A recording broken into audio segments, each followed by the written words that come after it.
మనకి గ్లోబల్ ఎంప్లాయ్మెంట్తో వచ్చే సక్సెస్ ఎంత ఉంటుంది? ఇప్పుడు నేను చేసే work not just is restricted to Telangana or India, but also in Africa, but also in Middle East. I'm doing all that work. Even Oxford యూనివర్సిటీలో నేను టీచ్ చేస్తాను సమ్మర్ కోర్సెస్లో. పీపుల్ ఫ్రమ్ 70 కంట్రీస్ నుంచి అక్కడికి వస్తారు. ఎటువంటి స్కిల్ సెట్ ఉన్న వాళ్ళకి ఎక్కువ ఆపర్చునిటీస్ ఉన్నాయండి? డేటా సైన్సెస్ నేర్చుకుంటే బెటరా, లేకుంటే బయోమెడికల్ వెళ్తే బెటరా, అలా క్వశ్చన్స్ అడుగుతుంటారు అనమాట. ఆ క్వశ్చన్స్ అడిగిన వాళ్ళకి నేను చెప్పే ఇమ్మీడియట్ ఆన్సర్ ఏంటంటే they are not in right direction అండి. వాళ్ళు అడగాల్సిన ప్రశ్న ఏంటంటే, నేను ఈ పర్టికులర్ కోర్స్ చేశాను, ఈ పర్టికులర్ సర్టిఫికేషన్ చేశాను, ఇందులో జాబ్ రావాలంటే ఏం చేయాలని అడగాల. యాక్చువల్లీ ఆ కోచింగ్ లో ఏముంటుందంటే అవేర్నెస్ ఇస్తారా, లేకపోతే మోటివేషన్ ఉంటుందా, స్కిల్ సెట్? మోటివేషన్ ఫ్లేమ్ ఉంటే ఆ ఫ్లేమ్ ని ఒక స్పార్క్ ఉంటే ఫ్లేమ్ చేయొచ్చు with motivation. So awareness will create that spark. First of all opportunity ఏంటి, ఎంత టైం స్పెండ్ చేయాలి, ఎన్ని డబ్బులు వస్తాయి, ఏ స్కిల్స్ ఉండాలి, ఆ స్కిల్స్ ఉన్నాయా లేవా, ఆ స్కిల్స్ ఎక్కడ నేర్చుకోవాలి, ఎంత డబ్బు ఖర్చు పెట్టాలి అనే అవగాహన క్రియేట్ చేస్తే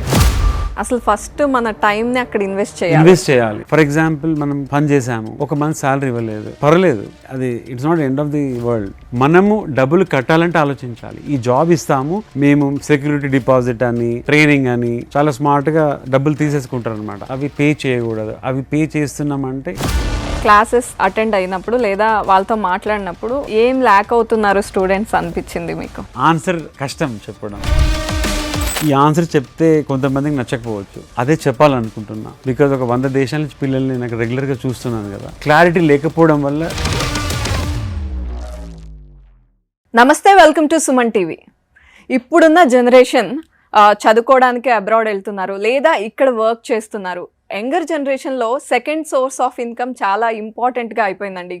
ఎస్పెషల్లీ COVID-19 తర్వాత వర్క్ ఫ్రమ్ హోమ్ చేస్తూ ఇంకొక సెకండ్ సోర్స్ ఆఫ్ ఇన్కమ్ని క్రియేట్ చేసుకోవచ్చు అనేది ఎక్కువైపోయింది. సో గ్లోబల్ ఎంప్లాయ్మెంట్ కేర్ ఎలా తీసుకోవాలి, ఎలా అప్లై చేసుకోవాలి, ఎనీవేర్ ఇన్ ద వరల్డ్ ఎక్కడున్నా సరే మనం ఆన్లైన్లో జాబ్స్ చేస్తూ ఎలా ఎర్న్ చేయాలి, అండ్ అలా ఏదైనా జాబ్ తీసుకుంటే రిస్క్ ఫ్యాక్టర్స్ ఎన్ని ఉన్నాయి, ఇవన్నీ అడుగుదాం. మనతో పాటు డాక్టర్ విశ్వనాథ్ కొక్కొండ గారు ఉన్నారు. సో ఆయన ఒక సీరియల్ ఆంట్రప్రెన్యూర్, అంతేకాదు గ్లోబల్ ఎంప్లాయ్మెంట్ గురించి మనకున్న డౌట్స్ కానీ లేకపోతే బోల్డ్ అంత అవేర్నెస్ ఇవ్వడానికి ఈరోజు సిద్ధంగా ఉన్నారు. నమస్తే అండి. తెలంగాణ నుండి యూకే వెళ్ళి సెటిల్ అయ్యి సక్సెస్ఫుల్ అయ్యారు మీరు.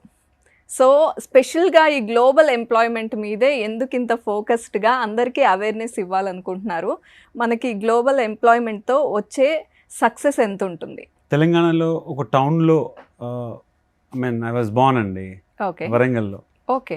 అయితే ఐ వాజ్ ఇంటెలిజెంట్ అని అనేవాళ్ళు ఊర్లో. ఓకే. బట్ నేను చాలా మిస్ అయ్యేవాడిని. లైక్ హైదరాబాద్లో లేను, బెంగళూరులో లేను, ఢిల్లీలో లేను, అలాంటి ఇంప్రెషన్స్లో నేను ఉండేవాడిని అనమాట. బట్ నా UK is one of the world's third లిస్ట్లో ఉన్న కంట్రీ అది. అండ్ అక్కడ హార్వర్డ్, ఆక్స్ఫర్డ్లో పనిచేసే వాళ్ళు కూడా నా టీంలో పనిచేస్తారు ఇప్పుడు. దిస్ మేక్స్ మీ థింక్, ఇది నన్ను ఆలోచింపజేస్తుంది అనమాట. Brilliance is everywhere. ఆ బ్రిలియన్స్ని మనము experience people should bring it out. ఇప్పుడు నేను చేసే work not just is restricted to Telangana or India, but also in Africa, but also in Middle East. I'm doing all that work. And even Oxford యూనివర్సిటీలో నేను teach చేస్తాను summer కోర్సెస్లో. People from 70 countries నుంచి అక్కడికి వస్తారు. So I experimented. It's not about బాగా మాట్లాడడము, గట్టిగా మాట్లాడడము, ఇంగ్లీష్ మాట్లాడడము, యాక్సెంటే కాదు. There is brilliance actually. ఆ బ్రిలియన్స్ను తీసుకురావాలన్న ఒక పనిలో నేను ఉన్నా actually, in addition doing my work. So yes, global opportunities are there for people who have brilliance ఉన్న వాళ్ళకి ఇక్కడ అవకాశాలు ఉండేని లేదు. ఎనీ డే, ఈవెన్ టుడే, ఇప్పుడు ఆర్టిఫిషియల్ ఇంటెలిజెన్స్ వచ్చింది, రిసెషన్ వస్తుంది, జాబ్స్ పోతున్నాయని మనం వింటున్నాం కదా. ఎస్, ఇట్స్ ఫర్ పీపుల్, అంటే ఎవరైతే ఒక పర్టికులర్ డైరెక్షన్ లేరు వాళ్ళకి మాత్రమే. కానీ నార్మల్గా యావరేజ్ ఉన్నా కూడా కొన్ని పనులు చేసే వాళ్ళకి అవకాశాలు ఉంటాయి, ఎప్పుడు ఉంటాయి. అంటే ఎటువంటి స్కిల్ సెట్ ఉన్న వాళ్ళకి ఎక్కువ ఆపర్చునిటీస్ ఉన్నాయండి ఇన్ టుడేస్ వరల్డ్? ఇప్పుడు ఈ ప్రశ్న అడుగుతుంటారు ఫ్రీక్వెంట్గా, because I visit several countries. అడుగుతుంటారు, డేటా సైన్సెస్ నేర్చుకుంటే బెటరా, లేకుంటే బయోమెడికల్ వెళ్తే బెటరా, అలా క్వశ్చన్స్ అడుగుతుంటారు అనమాట. ఆ క్వశ్చన్స్ అడిగిన వాళ్ళకి నేను చెప్పే ఇమ్మీడియట్ ఆన్సర్ ఏంటంటే they are not in right direction అండి. I'm sorry. ఓకే. ఆ పిల్లలు అడుగుతుంటారు, అన్ఎంప్లాయిడ్ పీపుల్ అడుగుతుంటారు, అంటే ఉద్యోగ అవకాశాలు చూసే వాళ్ళు అడుగుతుంటారు అనమాట. సో వాళ్ళు అడగాల్సిన ప్రశ్న ఏంటంటే, నేను ఈ పర్టికులర్ కోర్స్ చేశాను, ఈ పర్టికులర్ సర్టిఫికేషన్ చేశాను, ఇందులో జాబ్ రావాలంటే ఏం చేయాలని అడగాల యాక్చువల్లీ. వాళ్ళకి ఇంట్రెస్ట్ ఉన్నది వాళ్ళు నేర్చుకుని ఇందులో నేను జాబ్ ఎలా క్రాక్ చేయాలని మిమ్మల్ని అడగాలి. అది రైట్ క్వశ్చన్. అది రైట్ క్వశ్చన్. సో మీరు అబ్జర్వ్ చేస్తుండండి, మీ చుట్టుపక్కల మీ తెలిసిన వాళ్ళు మిమ్మల్ని అడుగుతుంటారు ఎందులో ఉద్యోగావకాశాలు బాగున్నాయని. నో, పీపుల్ ఏ కోర్సులో అయితే మనం వినలేదో, ఏ కోర్సులో అయితే పబ్లిక్ చదవట్లేదో ఆ కోర్సులలో యూఎస్లో, జపాన్లో మన వాళ్ళు టాప్ మోస్ట్ పొజిషన్స్లో ఉన్నారు. అవి ఎవరికి తెలియదు. ఫర్ ఎగ్జాంపుల్, ఇక్కడ మనకు Hyderabad is IT training capital of the world అంటారు కదా, రైట్? ఆ కోర్సులు చాలామంది చేస్తారు, ఉద్యోగాలు లేకుండా ఉన్నారు. బట్ కొన్ని కోర్సులు ఎవరికి తెలియదు. కొంతమంది ఆ కోర్సెస్ పబ్లిక్ అడ్మినిస్ట్రేషన్ చేసి, పబ్లిక్ అడ్మినిస్ట్రేషన్ కోర్సు BA చేసి యూఎస్లో మంచి జాబ్స్లో ఉన్నారు. పబ్లిక్ తెలియదు ఆ విషయం.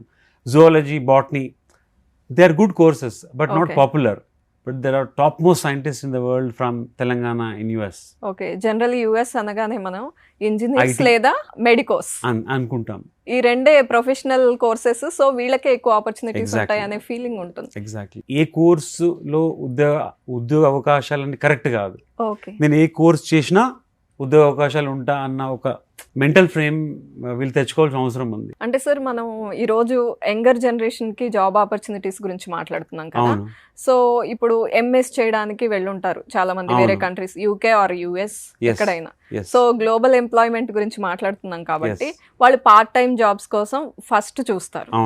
అంటే మనకు కొంచెం సపోర్ట్ ఉంటుంది ఫైనాన్షియల్ గానే. సో అలాంటి వాళ్ళు ఆ పార్ట్ టైం జాబ్స్ ఎట్లా చూసుకోవాలి? అండ్ పేమెంట్ మోడ్ లో కూడా చాలా స్కామ్స్ ఇవన్నీ ఉంటాయి. సో మీకు తెలిసినంత ప్రకారం ఎలా అప్లై చేయాలి, ఎలా కేర్ తీసుకోవాలి? ఒక ఉద్యోగం అవసరం ఉన్న వాళ్ళు, నాకు ఉద్యోగం కావాలని వెతుకుతుంటారో, ఆంటర్ప్రినర్స్ మంచి ఎంప్లాయీస్ నుంచి వాళ్ళు వెతుకుతుంటారు అనమాట. నేను వెతుకుతుంటా. ఓకే, అయితే ఒక మంచి పొటెన్షియల్ ఎంప్లాయీ కనబడితే జాబ్ క్రియేట్ చేసేస్తాను నేను. ఓకే, అలా ఉంటారు ఎంటర్ప్రినర్స్. సో మేము నెట్వర్కింగ్ ఈవెంట్స్ వెళ్తుంటాము. సమ్ టైమ్స్ ఇంటర్నేషనల్ ట్రావెల్లో ఏదో ఈవెంట్లో ఎవరో కలుస్తారు, వాళ్ళు ఒక క్వశ్చన్ అడుగుతారు ఈవెంట్లో, వాళ్ళు మన దృష్టిలో పడతారనమాట. ఈ క్వశ్చన్ ఇతను అడిగాడు, ఈ అమ్మాయి అడిగింది అంటే ఇతనిలో బ్రిలియన్స్ ఉంది అని. We understand that. సో ఇది కూడా తెలుసుకోవాలి. ఎలా అయితే ఒక particular student or graduate or post graduate ఇంటర్న్షిప్స్కి, అప్రెంటిస్షిప్స్కి, జాబ్స్కి వెతుకుతుంటారో, ఆంటర్ప్రినర్స్ కంటిన్యూస్గా వెతుకుతుంటారు. బికాజ్ ఒక ఆంటర్ప్రినర్ డ్రీమ్ నెరవేరాలి అంటే అతనికి మంచి టీం కావాలి. మంచి టీం లేని ఆంటర్ప్రినర్ సక్సెస్ కాలేడు. ఫర్ ఎగ్జాంపుల్, మీరు ఏ ఎంటర్ప్రైజ్ అయినా చూడండి, ఇప్పుడు గూగుల్ కానీ, ఫేస్బుక్ కానీ, Instagram, they all because of the team, not because of one person వల్ల కాదు అది. So they always look out, చూస్తూ ఉంటారు. సో బెస్ట్ ఎంప్లాయీ కావాలి అన్న వాళ్ళకి నో లిమిటేషన్స్, శాలరీ లిమిటేషన్ ఉండదు, టైం లిమిటేషన్ ఉండదు, వర్క్ ఫ్రమ్ హోమ్ లిమిటేషన్స్ ఉండవు. అది అన్ఫార్చునేట్లీ అది ఎక్కువ ప్రాబ్లీ, ఐ మీన్ అది ఎక్కువ ఇన్ఫర్మేషన్ లేదు పబ్లిక్. ఇన్ కేస్ UK లోనే పార్ట్ టైం జాబ్ రావాలి అనుకుని అప్లై చేస్తున్నారు అనుకోండి, బేసిక్గా వర్క్ ఫ్రమ్ హోమ్ చేసే వాళ్ళకి అంటే ఎంత పే స్కేల్ ఉండొచ్చు? ఇప్పుడు మనం ఫస్ట్ థింగ్ ఉద్యోగం కావాలి. Let's go step by step. Okay. Second, ఫిజికల్గా ప్రెమైసెస్కి వెళ్ళి జాబ్ చేయాలా, వర్క్ ఫ్రమ్ హోమ్ చేయాలి. సో అక్కడ డివైడ్ అయిపోతుంది కదా. First thing is job. వీళ్ళు ఓవర్సీస్కి వెళ్తున్నప్పుడు వాళ్ళు చూసుకోవాలి, వాళ్ళు అక్కడ ప్రస్తుతం షార్టేజ్ ఆఫ్ స్కిల్స్ ఏంటి. ఇప్పుడు అంతా గూగుల్లో ఉంది, ఇంకా ChatGPT వచ్చి ఇంకా ఈజీ చేసింది అనమాట. ఫోన్లో, ఇన్స్టాగ్రామ్లో, టిక్టాక్లో చూస్తున్నారు కదా 5 hours 6 hours. If they can spend with right question, వాళ్ళకి తెలిసిపోతుంది షార్టేజ్ ఆఫ్ స్కిల్స్ ఎక్కడ ఉన్నాయి, తెలుస్తుంది అనమాట. It's very simple actually. ఒక 1 year బ్యాక్ ఇంత ఈజీ లేదు, ఇప్పుడు చాలా ఈజీ. అది వెరీ ఈజీ. పిన్ పాయింటెడ్గా ఏ లొకేషన్స్లో జాబ్స్ ఉన్నాయో కూడా దొరుకుతుంది. గ్రాక్, జెమినీ, ChatGPT వాళ్ళు వాడగలిగితే చెప్పేస్తుంది. వర్క్ ఫ్రమ్ హోమ్ చేయాలి అంటే కొన్ని పర్టికులర్ జాబ్స్కి వర్క్ ఫ్రమ్ హోమ్ ఆపర్చునిటీ ఉంటుంది అనమాట. దానికి కొన్ని స్పెషలైజ్ స్కిల్స్ కావాలి. రైట్ నా ఫిజికల్గా జాబ్కి వెళ్ళే ప్లేసెస్ ఏవైతే ఉంటాయో జనరల్లీ లిటిల్ లో స్కిల్డ్ ఉండే వాళ్ళకే దొరుకుతుంది అనమాట కంపారిటివ్లీ. సో వీళ్ళు చూసుకోవాలి. ఇప్పుడు సపోజ్ నా స్కిల్ తక్కువ ఉందనుకోండి, నేను వర్క్ ఫ్రమ్ హోమే జాబ్ చేస్తా అంటే కుదరదు. అది ఇట్ డజంట్ వర్క్. కొంచెం ఫ్లెక్సిబుల్గా ఉండాలి. So I should assess my self. దానికి కావాల్సింది సైకోమెట్రిక్ అసెస్మెంట్స్ అని ఉంటాయి, అవి కూడా చాలా ఫ్రీ ఉంటాయి. అయితే ఐదర్ వాళ్ళన్న అసెస్మెంట్ చేసుకోవాలి, లేదా ఆన్లైన్ టూల్స్ ద్వారా హెల్ప్ తీసుకోవాలి, లేదా ప్రొఫెషనల్ కౌన్సిలర్ దగ్గర వెళ్ళి అసెస్ చేయించుకోవాలి. చేస్తే ఎట్లయితే మనకు ప్రాబ్లం ఉంటే బ్లడ్ రిపోర్ట్ వస్తుంది కదా, అలా ఒక పర్సనాలిటీ ప్రొఫెషనల్ రిపోర్ట్ వస్తుంది అనమాట. Best of the best reports in the world $5 వస్తాయండి. $5 అంటే ఇప్పుడు కాఫీ డేలో కాఫీ తాగుతున్నారు కదా, ఇక్కడ $350 పెట్టి ఒక ప్రాపర్ రిపోర్ట్ వస్తుంది అనమాట. ఆ రిపోర్ట్తో నా స్కిల్స్ ఏంటి, నాకు ఏం షార్టేజ్ ఉంది తెలిసిపోతుంది. దాంతో డెసిషన్ తీసుకోవాలి weather I should apply for work from home job or physical వెళ్ళే జాబ్. ఓకే. ఇప్పుడు మీరు అప్పటి నుంచి అంటే మనం మాట్లాడుతున్న కన్వర్జేషన్లో ఓవర్సీస్ స్టూడెంట్స్ గురించి మాట్లాడుతున్నాం. ఇక్కడ హైదరాబాద్ కాదు, సిటీ కాదు, టౌన్ కాదు, మండల్స్లో నుంచి నాకు పర్సనల్గా తెలుసు 50,000 to 1 lakh రూపీస్ సంపాదించే వాళ్ళు నాకు తెలుసు. Okay. Through online work from home students, okay, engineering students. అయితే ఒక పర్టికులర్ తమిళనాడు వాళ్ళు యూకేకి వచ్చినప్పుడు ఆ పర్టికులర్ ప్లేస్లో మేము ఒక ట్రైనింగ్ నడిపామన్నమాట. ఒక 600 people ట్రైన్ నడిపాము. నడిపితే దాదాపు 50 మంది they are earning 50,000 rupees to 1 lakh rupees from Madurai. Okay. ఒక సంకల్పం, ఐ మీన్ ఒక ఇంటెన్షన్ ఉంటే it will pay way actually. అయితే వాళ్ళు ఒక ఇన్స్టిట్యూట్లో ఉన్నారు, ఆ institute is giving the direction. ఇప్పుడు వీళ్ళు స్టూడెంట్గా ఉన్నప్పుడే పార్ట్ టైం జాబ్ చేయగలగాలి, they should be able to earn some money అన్న ఒక ఇంటెన్షన్ పెట్టి చేస్తున్నారు. ఇప్పుడు వాళ్ళు ఏ రేంజ్లో స్కేల్ అప్ అవుతున్నారంటే they are plan to make that option 30,000 పీపుల్కి ఎంపవర్ చేసే ప్లాన్లో వాళ్ళు ఉన్నారు అన్నమాట. I'm one of the key person behind them. అంటే వాళ్ళకి ఎంపవర్ చేయడానికి. ఈవెన్ తెలంగాణలో ఉన్న 100 డిగ్రీ కాలేజెస్ ఏవైతే ఊర్లలో మండల్స్లో ఉండే కాలేజెస్ ప్రిన్సిపల్స్ ద్వారా I did one session to more than 1,000 graduate students last year. Okay. అంటే ఆ కోచింగ్ లో ఏముంటుంది అంటే అవేర్నెస్ ఇస్తారా లేకపోతే మోటివేషన్ ఉంటుందా, స్కిల్ సెట్? మోటివేషన్ ఇంపార్టెంట్ అండి, but awareness is more important then motivation as per me. Right? Motivation flame ఉంటే ఆ ఫ్లేమ్ని, ఐ మీన్ ఒక స్పార్క్ ఉంటే ఫ్లేమ్ చేయొచ్చు with motivation. So awareness will create that spark. Okay. And motivation is like fuel, spread అవుతుంది. అది step by step ప్రాసెస్గా చేయాలి. First of all opportunity ఏంటి, ఎంత టైం స్పెండ్ చేయాలి, ఎన్ని డబ్బులు వస్తాయి, ఏ స్కిల్స్ ఉండాలి, ఆ స్కిల్స్ ఉన్నాయా లేవా, ఆ స్కిల్స్ ఎక్కడ నేర్చుకోవాలి, ఎంత డబ్బు ఖర్చు పెట్టాలి అనే అవగాహన క్రియేట్ చేస్తే నా ఎక్స్పీరియన్స్లో 10 to 15% పీపుల్ రెడీ అయిపోతున్నారు. దే జంపింగ్ అన్నమాట. It's good. ఇప్పుడు ప్రస్తుతం నేను యూకేలో ఉన్నాను కాబట్టి ఒక 100 దేశాల నుంచి అక్కడ పిల్లలు వస్తారండి. ఒక 100 కంట్రీస్ నుంచి, కామన్వెల్త్ కంట్రీస్ నుంచి వస్తారు. So Nigeria, Kenya, Africa, you know Albania, Peru, Colombia, India, Pakistan, Bangladesh, Sri Lanka, ఇవన్నీ ప్లేసెస్ నుంచి వస్తుంటారు అన్నమాట. వాళ్ళకి ఒక పైలట్ ప్రోగ్రామ్ స్టార్ట్ చేశా ఇప్పుడు. ఓకే. అంటే నేను ఐఎమ్ నాట్ అంటే ఆ ప్రోగ్రామ్ అంటే విచ్ ఇంక్లూడ్స్ ఏమేమి ఉంటాయి? విచ్ ఇంక్లూడ్స్ ఆపర్చునిటీస్ ఏముంటాయి యాజ్ ఎ స్టూడెంట్, రైట్? దాని తర్వాత ఆపర్చునిటీస్ ఎక్కడ ఉంటాయి, ఆపర్చునిటీస్లో సెలెక్ట్ కావాలంటే తను ఏం చేయాలి. ఇప్పుడు ఫర్ ఎగ్జాంపుల్ వీళ్ళందరికీ ఒక ఇన్స్టాగ్రామ్ ప్రొఫైల్ ఉంటుంది కదా ఇవాళ రేపు కామన్గా, బట్ వీళ్ళకు లింక్డ్ఇన్ ప్రొఫైల్ ఉండాలి. లింక్డ్ఇన్ అనేది ఒక professional social networking site. So అక్కడ ఎలా ఉండాలి, రైట్? అన్న టైటిల్ ఏమి ఉండాలి. దాని తర్వాత వీళ్ళు జాబ్ అప్లై చేసినప్పుడు సీవీలో ఎలా ఉండాలి, దాని తర్వాత కవర్ లెటర్ ఎలా ఉండాలి. అండ్ ఫర్ ఎగ్జాంపుల్ ఇప్పుడు ఒక పర్టికులర్ జాబ్కి 1000 మంది అప్లై చేశారనుకోండి, మీరే ఆలోచించండి వాళ్ళకి టైం ఉంటుందా అండి? ఒక్కొక్క సీవీ క్లిక్ చేసి డౌన్లోడ్ చేసి పేరు, ఊరు, వాడ అన్ని చదివే టైం ఉండదు. అయితే 1 minute వీడియో సీవీ చేయిస్తాం అనమాట. అయితే 1 minute వీడియోలో వాళ్ళు ఎలా మాట్లాడుతున్నారు, వాళ్ళ కాన్ఫిడెన్స్ ఎలా ఉంది, వాళ్ళకి ఏ స్కిల్స్కి వస్తాయి అనేది టెక్స్ట్ ఎంబెడ్ అయిపోతుంది అనమాట. సో సీవీ షార్ట్ లిస్ట్ ఫాస్ట్గా అయిపోతుంది. అండ్ సమ్ టైమ్స్ ఇమ్మీడియట్గా సెలెక్ట్ చేసానని చెప్తారనమాట. సో అందులో ఎలా ఉండాలి, కాన్ఫిడెన్స్ ఎలా ఉండాలి. అందులో న్యాచురల్గా బ్రిలియన్స్ ఉన్న వాళ్ళు కాన్ఫిడెంట్గా మాట్లాడేస్తారు ప్రాపర్గా. కొంతమంది మాట్లాడలేరు, నాలెడ్జ్ ఉంటుంది పాపం, కొంతమంది నాలెడ్జ్ కూడా ఉండదు. So they cannot act in a video CV. It works very powerfully video CV. ఇప్పుడు మీరు కొన్ని శాంపిల్స్ యూట్యూబ్లో మీకు చూస్తే వీడియో సీవీస్ అని కనబడుతుంటాయి, but some are not good samples as well. Okay. అంటే మీరు ఆ ప్రోగ్రామ్ లో ఈ ట్రైనింగ్ కూడా ఇస్తారా? అంటే వీడియోలో ఎలా మాట్లాడాలి, ఎంత కాన్ఫిడెంట్ గా ప్రొజెక్ట్ చేసుకోవాలి. ఎగ్జాక్ట్లీ.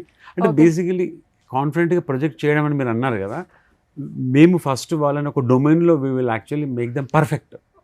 ఇప్పుడు అకౌంటింగ్ అనుకోండి, లేకుంటే కంటెంట్ రైటింగ్ అనుకోండి, మార్కెటింగ్ అనుకోండి, ఫిలిం మేకింగ్ అనుకోండి, what ever it is. Okay. వాళ్ళ ఇంట్రెస్ట్ వాళ్ళు మీకు చెప్తే దాంట్లోనే మీరు అందులో ఎప్పుడైతే వాళ్ళు మాస్టరీ వస్తుందో కాన్ఫిడెన్స్ న్యాచురల్గా వస్తుంది అనమాట. హోప్ యూ అండర్స్టూడ్ నేను అనుకుంటున్నది. ఇప్పుడు కాన్ఫిడెన్స్ అని అన్నాం కదా, మాట్లాడడం అనేది. సబ్జెక్ట్లో ఎక్స్పర్టీజ్ ఎప్పుడైతే వస్తుందో కాన్ఫిడెన్స్ న్యాచురల్గా వచ్చేస్తుంది, వాళ్ళు న్యాచురల్గా మాట్లాడేస్తారు. ఇక ఓకే. ఆ లేని కాన్ఫిడెన్స్ తీసుకురాలి. ఫర్ ఎగ్జాంపుల్ ఇంటర్వ్యూస్కి వెళ్ళినప్పుడు షేక్ హ్యాండ్ ఇవ్వండి ఫామ్గా, లేకపోతే ఐ టు ఐ చూడండి అవునవును. అని చెప్తుంటారు. ఇట్ డజంట్ వర్క్. రేపు ఇంటర్వ్యూ ఉంది, నేను ఏం ప్రిపేర్ కాలేదు, బాగా షేక్ హ్యాండ్ ఇస్తే జాబ్ ఇస్తారా? Okay. It doesn't work. Ya. And eye to eye contact చూడమంటారు. ప్యానల్ 5 మెంబర్స్ ఉంటారు. They grill very deeply. ఇప్పుడు మాస్టర్ డిగ్రీ సర్టిఫికేట్ పెట్టుకొని వెళ్ళామనుకోండి, they ask lot of questions. Confidence shake అయిపోతుంది. They know how to shake our confidence. వాళ్ళు ఏ డొమైన్లో అయితే వాళ్ళు ఉద్యోగం వెతుక్కుంటున్నారో ఆ డొమైన్లో we will polish them first. Okay. We will look for natural confidence. ఇట్లా చెప్పొచ్చు, కేక్ చెర్రీ అంటాం కదా, cake and cherry. Cherry has no value without a cake. Cherry is like confidence. Cake is actually subject knowledge. We help people become naturally confident by helping them gain mastery on the domain. ఇది చాలా అద్భుతంగా చెప్పారండి. చాలా మంది మేము ఇంటర్వ్యూకి ఎట్లా prepare చేయాలో మాకు తెలుసు, వాళ్ళు ఎలా కాన్ఫిడెంట్గా కనిపించాలో మేము ట్రైన్ చేస్తూ ఉంటారు, కానీ మీరు క్లియర్గా నాలెడ్జే ఇంపార్టెంట్, వాళ్ళకి వన్స్ నాలెడ్జ్ గెయిన్ చేస్తే కాన్ఫిడెన్స్ ఆటోమేటిక్గా వస్తుందని చెప్తున్నారు. రైట్. సో జనరలీ చేసే మిస్టేక్స్ ఏంటి? వర్క్ ఫ్రమ్ హోమ్కే అప్లై చేస్తారు, వాళ్ళకి జాబ్ వస్తుంది, తీరా వాళ్ళకి పేమెంట్ వచ్చేటప్పుడు ఇష్యూస్ అవుతూ ఉంటాయి. అంటే అటువైపు నుండి జెన్యూన్ పర్సన్ కాకపోతేనో లేకపోతే సంథింగ్. సో అవి జెన్యూన్ కంపెనీసా కాదా అని ఎట్లా చెక్ చేసుకోవాలి? వాళ్ళు ఎట్లాంటి కేర్ తీసుకోవాలి? డిజిటల్ ఎరాలో ఉన్నాం మనం. ఓకే, ఒక 20 years బ్యాక్ ఇంత ఇంటర్నెట్ టెక్నాలజీ ఇంత అడ్వాన్స్ అయ్యి లేదనమాట. సో నౌ ఇప్పుడు ప్రస్తుతం మళ్ళీ ఏఐ వచ్చేసింది. ఇట్స్ అది చాలా ఈజీ చేస్తుంది. ఒక పర్టికులర్ జాబ్ పోస్టింగ్ అయిందనుకోండి, పర్టికులర్ అది జాబ్ పోర్టల్స్ ఉంటాయి కదా, నౌకరీ కావచ్చు, మాన్స్టర్ కావచ్చు, లింక్డ్ఇన్ కావచ్చు, ఇండీడ్ కావచ్చు, ఎక్కడో ఒక జాబ్ పడుతుంది కదా. వాళ్ళు జాబ్ డిస్క్రిప్షన్ చదివాక వెబ్సైట్కి వెళ్ళి వాళ్ళు చూసుకోవచ్చు అసలు ఈ ఫర్మ్ ఆఫరింగ్స్ ఏంటి, సర్వీసెస్ ఏంటి. దాని తర్వాత గూగుల్ రివ్యూస్ ఉన్నాయి, ట్రస్ట్ పైలట్ రివ్యూస్ ఉన్నాయి, వాళ్ళు అక్కడికి వెళ్ళి చూసుకోవచ్చు. నేను అలా ట్రస్ట్ పైలట్, గూగుల్ రివ్యూస్ చూసి చాలా కంపెనీస్ నేను I don't work with them. అసలు ఫస్ట్ మన టైంని అక్కడ ఇన్వెస్ట్ చేయాలి. దాని తర్వాత వాళ్ళ లింక్డ్ఇన్ పేజ్కి వెళ్ళాలి. లింక్డ్ఇన్ పేజ్కి వెళ్తే వాళ్ళ CEO ఎవరు, వాళ్ళ HR మేనేజర్ ఎవరు, వాళ్ళకి ఎంతమంది ఎంప్లాయీస్ ఉన్నారు, ఆ ప్రొఫైల్స్ అని మనకు కనబడతాయి. ఇవన్నీ ఇంట్లో కూర్చొని, సోఫాలో కూర్చొని, లేకుంటే మంచం మీద పడుకొని కూడా చూసుకోవచ్చు అనమాట. ఇవన్నీ బస్సులో, ట్రైన్లో వెళ్తూ కూడా చూసుకోవచ్చు, ట్రావెల్ చేస్తూ కూడా చూసుకోవచ్చు. ఒక కంపెనీ మీద రీసెర్చ్ చేయాలంటే మ్యాక్సిమం ఒక 15-20 minutes పడుతుంది. అప్పుడు వాళ్ళకి నచ్చకుండా అప్లై చేయకుండా అయిపోతుంది అనమాట. దాని తర్వాత ఎప్పుడైతే ఇంటర్వ్యూ అవుతుందో, ఇంటర్వ్యూస్ అన్నీ అఫీషియల్ ఈమెయిల్ ఐడి నుంచి రావాలి. కమ్యూనికేషన్ లైక్ జీమెయిల్, యాహూలు, రెడీఫిల్ అని కాకుండా అఫీషియల్ ఈమెయిల్ ఐడి నుంచి రావాలి. తర్వాత ఆ ఈమెయిల్ ఐడికి నుంచి మన కమ్యూనికేషన్ స్టార్ట్ అవుతుంది కదా. వాళ్ళు మనం వాట్సాప్ కాల్ మాట్లాడదామా for example, it mean there is something fishy. Official email ID నుంచి జూమ్, టీమ్స్, గూగుల్ మీట్లో ఇంటర్వ్యూ అవుతుంది కదా. అక్కడ కూడా మళ్ళీ ఇంకో హ్యాక్ ఉందన్నమాట. అఫీషియల్ ఈమెయిల్ ఐడిని వాళ్ళు ట్విస్ట్ చేయొచ్చు కొంచెం, మధ్యలో డాట్ పెట్టి అండర్స్కోర్ పెట్టేసి వి ఫంబుల్. సో బేసిక్గా కొన్ని చెక్స్ చేసుకోవచ్చు. చేసుకుంటే మనం మోసపోయే అవకాశాలు ఉండవు. అండ్ ఇంకొకటి అండి, ఫర్ ఎగ్జాంపుల్ మనం పని చేసాము, ఒక మంత్ శాలరీ ఇవ్వలేదు, పర్లేదు, అది it's not end of the world. It's okay. మనము డబ్బులు కట్టాలంటే ఆలోచించాలి. ఈ జాబ్ ఇస్తాము, మేము సెక్యూరిటీ డిపాజిట్ అని, ట్రైనింగ్ అని చాలా స్మార్ట్గా డబ్బులు తీసేసుకుంటారు అనమాట. అవి పే చేయకూడదు. అవి పే చేస్తున్నామంటే it means something is very bad and wrong. That's all. But ఈ బేసిక్ రీసెర్చ్ చేస్తే సరిపోతుంది. రైట్. మీరు యూకేలో 16 yearsగా ఉన్నారా? ఎన్ని ఇయర్స్ అయిందండి? యాక్చువల్లీ నా చదువు అయిపోయాక వెళ్ళాను. ఓకే. కంటిన్యూస్గా వెళ్తూ ఉంటా వస్తూ ఉంటాం. I have been living in both UK and India simultaneously. India connection ఎక్కడ మిస్ అవ్వకుండా వస్తూ ఉంటారు. నా లాంగ్వేజ్ చూసారు కదా. సో మీరు ఇక్కడ అంటే అవుట్ ఆఫ్ ప్యాషన్ కొన్ని టీచ్ చేస్తూ ఉంటారు, ఎంతోమందిని ట్రైన్ చేస్తూ ఉంటారు. అంటే ఆ ప్రోగ్రామ్స్ అన్నీ ఎట్లా వెళ్తూ ఉన్నాయి? స్టూడెంట్స్ కానీ లేకపోతే ఈ గ్లోబల్ ఎంప్లాయ్మెంట్ కోసం ఎదురు చూసేవాళ్ళు మీ దగ్గరికి ఎట్లా వస్తున్నారు? ఎలా అప్రోచ్ అవ్వాలి? ఇప్పుడు నేను చాలా యూనివర్సిటీస్, కాలేజెస్లో అడ్వైజరీ బోర్డ్ మెంబర్గా ఉన్నాను. నన్ను విజిటింగ్ ఫ్యాకల్టీగా కీనోట్ స్పీకింగ్ పిలుస్తుంటారు అనమాట. పిలిచినప్పుడు నా లింక్డ్ఇన్, ఇన్స్టాగ్రామ్ ప్రొఫైల్స్ ఇవన్నీ షేర్ చేస్తుంటాను. అలా వస్తుంటాయి. Mostly it's based on invitations right. Mostly. But personally నేను సెవెరల్ ఈవెంట్స్ చేశాను ఇక్కడ. ఈ ఐ మీన్ ఢిల్లీలో, ముంబైలో, హైదరాబాద్లో ఈవెంట్స్ చేసినాను. So they are expected to reach me through my landing page, my web portal okay. ద్వారా రీచ్ కావాల్సి ఉంటుంది. ఎస్. రైట్. సో మీకు ఇక్కడ పర్టికులర్గా తెలంగాణలో మీరు టీచ్ చేసేటప్పుడు కానీ మీరు అంటున్నారు కదా అవేర్నెస్ చాలా ఇంపార్టెంట్ అని అవును. చెప్పేసి, అవును. ఇట్లా క్లాసెస్ అటెండ్ అయినప్పుడు లేదా వాళ్ళతో మాట్లాడినప్పుడు ఇక్కడ ఏం ల్యాక్ అవుతున్నారు స్టూడెంట్స్ అనిపించింది మీకు? చాలా ఇంపార్టెంట్ క్వశ్చన్ అండ్ ఆన్సర్ కష్టం చెప్పడం. ఓకే. అంటే ఈ ఆన్సర్ చెప్తే కొంతమందికి నచ్చకపోవచ్చు, రైట్. బట్ నేను అదే చెప్పాలనుకుంటున్నా. బికాజ్ ఒక 100 దేశాల నుంచి పిల్లల్ని నాకు రెగ్యులర్గా చూస్తున్నాను కదా. సో క్లారిటీ లేకపోవడం is the biggest problem. Clarity of thought లేదు. రైట్. బ్రిలియన్స్ ఉంది, క్లారిటీ లేదు. ఎందుకు ఇంజనీరింగ్ చేస్తున్నారో తెలియదు, ఎందుకు ఎంబీఏ చేస్తున్నారో తెలియదు, ఎందుకు బీఫార్మసీ చేస్తున్నారో తెలియదు. అలా వెళ్ళిపోతుంది. గో విత్ ద ఫ్లో లాగా జాయిన్ అయ్యి చదువుతున్నారు. మెజారిటీ అట్లా కనబడుతున్నాను నాకు. బట్ ఇంత అడ్వాన్స్ అయింది కంట్రీ, ఇంత టెక్నాలజీ ఉంది, ఇంత ఫెసిలిటీస్ ఉన్నాయి.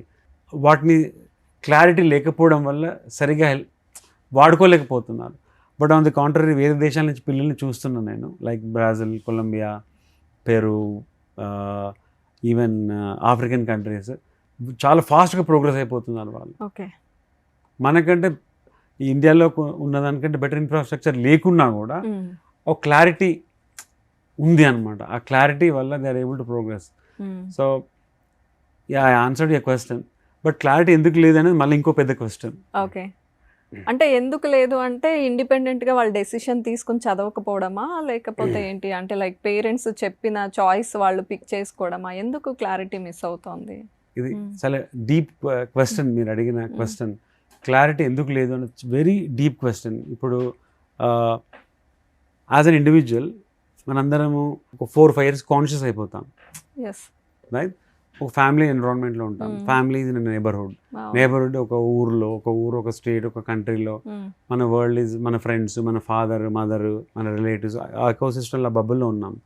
ఆ bubble is impacting our thought.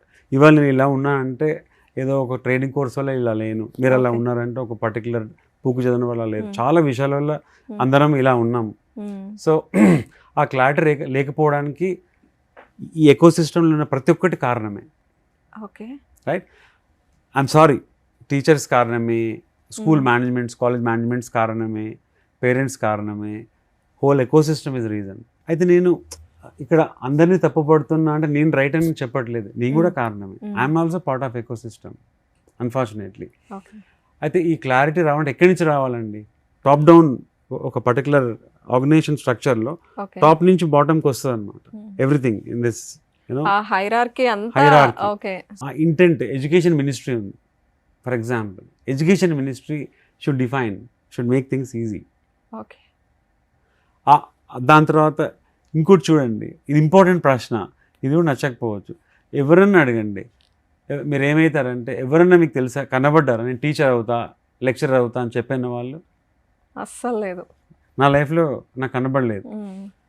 ఎవరు టీచర్ కావాల్చుకోలేదు, కానీ వాళ్ళ పిల్లలు మాత్రం బాగా చదువుకోవాలి, ఐఐటీలు, హార్వర్డ్లు వెళ్ళాలి. ఎవరు లెక్చర్ కావాలనుకోవట్లేదు. సో మీరు ఇంకో టీచర్స్, లెక్చరర్స్ కనుక్కోండి, or they being paid well. Private స్కూల్స్లో చాలా తక్కువ పేమెంట్స్ ఉంటాయి. సో ఒక అన్హ్యాపీ టీచర్, ఒక dissatisfied teacher cannot teach well to a child. కానీ స్కూల్స్లో, కాలేజ్లో, కార్పొరేట్స్లో చాలా ఫీజెస్ తో ఎడ్యుకేషన్ జరుగుతుంది. సో ఇది ఒక కీ పాయింట్ అనమాట. ఒక unmotivated or teacher without motivation cannot teach well. ఆ స్టూడెంట్ ఇన్స్పైర్డ్, క్లారిటీ మిస్ అయిపోతుంది. రైట్. సో ఇది బిగ్ టాపిక్, బట్ అట్లీస్ట్ ఒక పాయింట్ నేను చెప్పాలనుకుంటున్నా.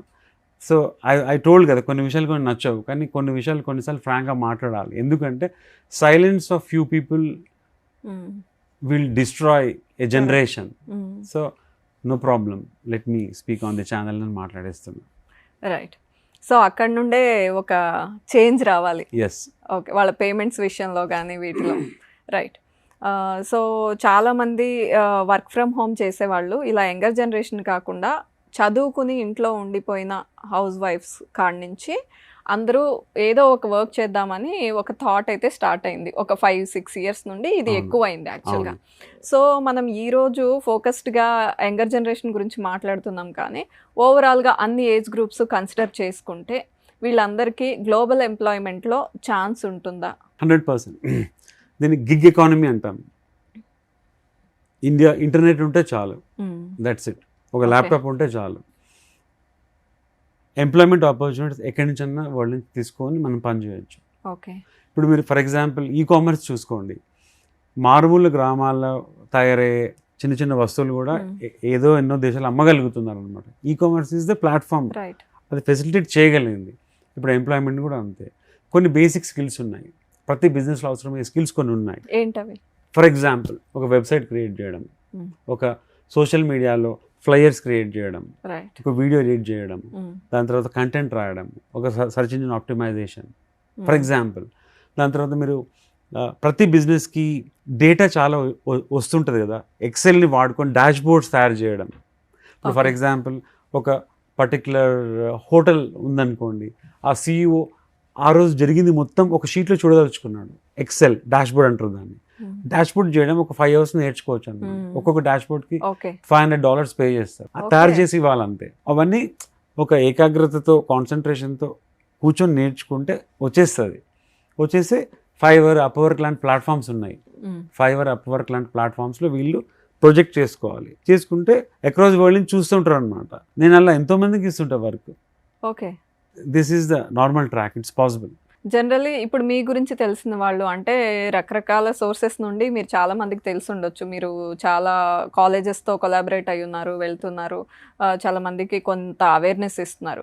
సో మిమ్మల్ని అప్రోచ్ అయ్యే ఏజ్ గ్రూప్స్ ఎక్కువగా ఏ ఏజ్ గ్రూప్ వాళ్ళు కాంటాక్ట్ అవుతుంటారు మిమ్మల్ని? నేను ఇన్సిడెంటల్లీ నా పని అందరితో సంబంధం ఉందన్నమాట. ఓకే. లైక్ యంగ్ పీపుల్తో 30% ఆఫ్ వర్క్ చేస్తున్నాను చెప్పిన కదా, వాళ్ళతో టచ్లో రెగ్యులర్ ఉంది. దాని తర్వాత working professionals, because I'm entrepreneur. I also do చాలా నెట్వర్కింగ్ ఈవెంట్స్, కీనోట్ స్పీకింగ్ చేస్తుంటాం కాబట్టి వాళ్ళతో టచ్లో ఉంది. సో ప్రతి మచ్ 18 నుంచి స్టార్ట్ అయితే ఈవెన్ స్టార్టప్ CEOస్తో పనిచేస్తుంటాం, SME CEOస్తో పనిచేస్తుంటాం. యూకేలో ఎంటర్ప్రైజ్ నేషన్ అని ఒక సంస్థ ఉందండి. అది ఎంటర్ప్రెన్యూర్స్ హెల్ప్ చేస్తుంది అనమాట టు ఐడియాస్ రిఫైన్ చేసుకొని go to market. I'm part of it. So అలా అన్ని ఏజ్ గ్రూప్స్తో అన్ని ప్రొఫెషన్స్ వాళ్ళతో టచ్లో ఉండడం జరుగుతుంది. ప్రస్తుతం ఫ్యూచర్ తెలియదు, ప్రస్తుతం అయితే అలా ఉంది. ఇప్పుడున్న యంగర్ జనరేషన్కి సక్సెస్ఫుల్ అవ్వాలి అంటే మీరు మీ మాటల్లో ఏం చెప్పాలనుకుంటున్నారో చెప్పండి. ఓల్డ్ వైన్ న్యూ బాటిల్ అని అంటాం కదా, నేను కొత్త విషయం ఏం చెప్పట్లేదు, చాలా పాత విషయమే చెప్తాను. 8 to 12 hours కూర్చొని ఎవరైతే చదువుతారో డెఫినెట్లీ వాళ్ళ సక్సెస్ ఖచ్చితం. 8 to 12 hours ఫోన్ డిస్ట్రాక్షన్ లేకుండా వాళ్ళు కూర్చొని చదవాలా. అది ఏమన్నా కానివ్వండి, ఈనాడు పేపర్ కానివ్వండి, సాక్షి పేపర్ కానివ్వండి, హిందూ పేపర్, ఏదైనా పర్వాలేదు, వాళ్ళు 8 to 12 hours కూర్చొని చదివిన అబ్బాయిని అమ్మాయిని ఫెయిల్ అయిన వాళ్ళని నాకు చూపించండి, కనబడరు మీకు. ఎవరైతే ఎక్స్క్యూజెస్తో వస్తున్నారో, నేను డిగ్రీ ఉంది, PG ఉంది, రికమెండేషన్స్ ఉన్నాయి, అవన్నీ ఎక్స్క్యూజెస్ అండి. ఎన్ని లాబీస్ ఉన్నా, ఎన్ని బయాసెస్ ఉన్నా, టాలెంట్ అనేది ఇట్ విల్ రైజ్. అలా చాలా ఎగ్జాంపుల్స్ ఉన్నాయి. కొన్ని టాప్ మోస్ట్ ఎగ్జాంపుల్స్ తీసుకొని యూఎస్లో ఉన్న మేజర్ కంపెనీస్ని డ్రైవ్ చేస్తుంది Indians. Google Sundar Pichai, Microsoft Satyanarayana గారు, అట్లా టన్స్ ఆఫ్ ఎగ్జాంపుల్స్ ఉన్నాయి. బ్రిలియన్స్కి ఉండదు, ఎక్స్క్యూజెస్ చెప్పే వాళ్ళు ఉంటారు కదా, అది బాగాలేదు, ఇది బాగాలేదు, ఇది కరెక్ట్ లేదు అంటే మనకి స్పార్క్ కావాల్సింది ఏంటంటే they are not serious, they don't not have clarity and clear. It applies to anybody, even our own family, మన తెలిసిన పిల్లలు కావచ్చు. It's a clear fact. చదివే మన లైఫ్లో సక్సెస్ని ఇస్తుంది. ఇది ఇంపార్టెంట్ పాయింట్ అండి. ఇప్పుడు ఈ మైండ్ ఉంటుంది కదా, అంటే I also person MSc psychology, అంటే PhD ఇన్ బిజినెస్తో పాటు నేను MSc IT and MSc psychology, అసలు తెలుసుకోవడానికి అనమాట. అటెన్షన్ స్పాన్ 20 minutes ఉంటుందండి. సపోజ్ నేను ఒక పుస్తకం ఓపెన్ చేశాను, నేను ఫిజిక్స్ చదువుతున్నాను ఆర్ అకౌంటింగ్ చదువుతున్నాను, ఒక 20 minutes పడుతుంది నేను అబ్జర్వ్ స్టేజ్ రావడానికి. ఈ 20 minutesలో ఏమవుతుంది, ఫోన్ వాట్సాప్ మెసేజ్ వచ్చేస్తుంది, ఈ బుక్ పక్క పెట్టేసి వారికి మెసేజ్, చాండ్ అవన్నీ రీల్స్. వాట్ ఎవర్ అవన్నీ స్టార్ట్ అయ్యి Okay. షేర్ చేసి Hmm. హ్యాపీ ఫీల్ అయ్యి మళ్ళీ బుక్ తీస్తాం కదా, ఈ సైకిల్ మళ్ళీ స్టార్ట్ Okay. అవుతుంది. సో నా ఒక 1 అవర్లో 3 times ఫోన్ తీస్తే 3 times రీస్టార్ట్. 1 hour కూర్చొని చదివినట్టే, అబ్జార్ప్షన్ విల్ బి 0. ఒక 20 minutes తర్వాత కాన్సన్ట్రేట్ చేయగలిగే ఎబిలిటీ స్టార్ట్ అయ్యి అబ్జార్ప్షన్ స్టార్ట్ అయిపోతుంది కదా. సో ఆ మోడ్లో ఒక 4-5 hours ఉంటే then you're training your mind to learn things. Right. అప్పుడు ఆ కాన్సన్ట్రేషన్తో చదువుకున్న విషయాలు స్టిక్ ఆన్ అవుతాయి. కాగ్నిటివ్ ఎబిలిటీ అంటారు, ability to read, ability to remember, ability to process, ability to analyse, even highest level of cognitive abilities అంటారు అనమాట. అవి ఎక్సర్సైజ్ 4 to hours చేస్తారు. ఫర్ ఎగ్జాంపుల్ మనం జిమ్కి వెళ్ళే వాళ్ళని చూస్తాం కదా, జిమ్కి అలా వెళ్ళి తిరిగి వస్తే ఫిట్ ఉండి మజిల్స్ అన్ని ఫిట్నెస్ ఉండదు కదా. So you see best of the fitness they spend 4-5 hours spend చేస్తుంటారు. Same thing. సో ఇక్కడ you have train your mind. ఒక 5-6 hours తర్వాతనే అది వస్తుంది. దాని తర్వాత 8 to 12 hours. ఇప్పుడు మీరు చూసిన ఇండియాలో ఏ top IAS, I mean civil servants కానివ్వండి, ఐఐఐటికి వెళ్ళే పిల్లలు కానివ్వండి, వాళ్ళందరూ 8 to 12 hours చదివే వాళ్ళే. రైట్. సో దాన్ని burning the midnight oil అంటారు అనమాట. So that will pay way for everything, knowledge, mastery, excellence, confidence, everything. Okay. అవి కాకుండా ఏమి ప్రయత్నాలు చేసినా కూడా any kind of confidence building training, communication skills training, they don't work. చాలామంది graduate, post graduates global employability రావాలంటే గ్రామటికల్ కరెక్ట్ ఇంగ్లీష్ మాట్లాడగలగాలి, grammatically correct English. అది కూడా మేజర్ ప్రాబ్లం. ఓకే. సో అలా సడన్గా వెళ్ళి 30 రోజులు ఇంగ్లీషు అనే కోర్స్కి వెళ్ళి, అది కూడా ఫోన్లో అటు ఇటు టైంపాస్ చేస్తూ కోర్స్కి వెళ్ళినా రాలేదు, వాడికి చెప్పరా, ఏదో మాట్లాడట్లే కాదు. ఎవరైతే 8 to 12 చదువుతారో కాగ్నిటివ్ ఎబిలిటీ ఏం చేస్తారంటే ఆ సెంటెన్స్ స్కాన్ చేసుకుంటుంటుంది కదా, అందులో ఉన్న ఎంబెడెడ్ గ్రామర్ని గ్రాస్ప్ చేసేసుకుంటుంది. ఓకే. న్యాచురల్గా మనం గ్రామటికల్ కరెక్ట్ ఇంగ్లీష్ మాట్లాడుతున్నాం. ఇప్పుడు తెలుగు ఉంది ఫర్ ఎగ్జాంపుల్, మనం గ్రామర్ నేర్చుకుని తెలుగు మాట్లాడుతున్నామా, తల్లిదండ్రులుగా విని ప్రాపర్ తెలుగు మాట్లాడుతున్నాం కదా. సో ఎప్పుడైతే ఆ ఇంగ్లీష్లో ఉన్న సబ్జెక్ట్ మ్యాటర్ కరెక్ట్గా చదువుతూ వెళ్తుంటామో గ్రామర్ ఆటోమేటికల్లీ వచ్చేస్తుంది. వాళ్ళకి తెలియదు నౌనా, ప్రనౌనా, అడ్జెక్టివ్ తెలియదు, దే స్పీక్. సో మీరు అడిగిన ప్రశ్నలో గ్లోబల్ ఆపర్చునిటీస్ రావాలి అంటే ఎక్సెప్షనల్ ఇంగ్లీషు, బీబీసీ ఇంగ్లీష్ అవసరం లేదు. గ్రామటికల్లీ కరెక్ట్ సింపుల్ ఇంగ్లీష్ చాలు. ఒక ఈమెయిల్ రాశారనుకోండి, ఆ ఈమెయిల్లో గ్రామర్ కరెక్ట్ ఉందా, 1 flaw అవుట్. ఎందుకంటే నా వెన్ యూఆర్ టాకింగ్ టు ఒక యూకేలో, ఒక జర్మనీలో, ఒక స్విట్జర్లాండ్లో ఉన్న వాళ్ళతో మాట్లాడుతున్నప్పుడు వాళ్ళు గ్రామటికల్ కరెక్ట్ లేకుండా మళ్ళీ హేట్ చేయరు, వాళ్ళకి అర్థం కాదు. They don't understand and they get confused, they get annoyed. So ఇది ఒక ఇంపార్టెంట్ విషయం. Right. So 8 to 12 hours is the answer for most of the problems for every younger person అండి. ఈ గ్లోబల్ ఎంప్లాయ్మెంట్ విషయంలో ఏమైనా డౌట్స్ ఉన్నా, లేకపోతే opportunities గురించి తెలుసుకోవాలన్నా మిమ్మల్ని అప్రోచ్ అవ్వాలంటే ఎట్లా అప్రోచ్ అవ్వాలి? సోషల్ మీడియా హ్యాండిల్స్ ద్వారా నన్ను అప్రోచ్ కావచ్చు. ఓకే. మీ పేజ్ నేమ్ ఏముంటుంది? ఆ పేజ్ నేమ్ ఉంది. ప్లస్ నేను క్యూఆర్ కోడ్ ప్రొవైడ్ చేస్తుంటాను అనమాట. డైరెక్ట్లీ మాకు బిజినెస్ వాట్సాప్ నెంబర్ మీద ల్యాండ్ అయిపోతారు వాళ్ళు. Okay. So doctor Vishwanath Kokkanda అనే ఉంటుందా సోషల్ మీడియా ప్లాట్ఫామ్స్ అన్నీ కూడా? రైట్. ఓకే విశ్వనాథ్ గారు, థ్యాంక్ యూ సో మచ్. చాలా విషయాలు డిస్కస్ చేసాము, కానీ ఇట్లాంటి విషయాలు ఏంటంటే ఎంత మాట్లాడుకున్నా ఇంకా చాలా సబ్జెక్ట్ మిగిలే ఉంటుంది. సో నెక్స్ట్ టైం డెఫినెట్గా ఇంకొక మంచి టాపిక్ డిస్కస్ చేద్దాము. Thank you so much. And sir చెప్పినట్లుగా మీకు ఇంకా ఏమైనా డౌట్స్ ఉంటే సోషల్ మీడియాలో మీరు అప్రోచ్ అవ్వచ్చు. డాక్టర్ విశ్వనాథ్ కొక్కండ గారు, నమస్తే. థ్యాంక్ యూ అండి.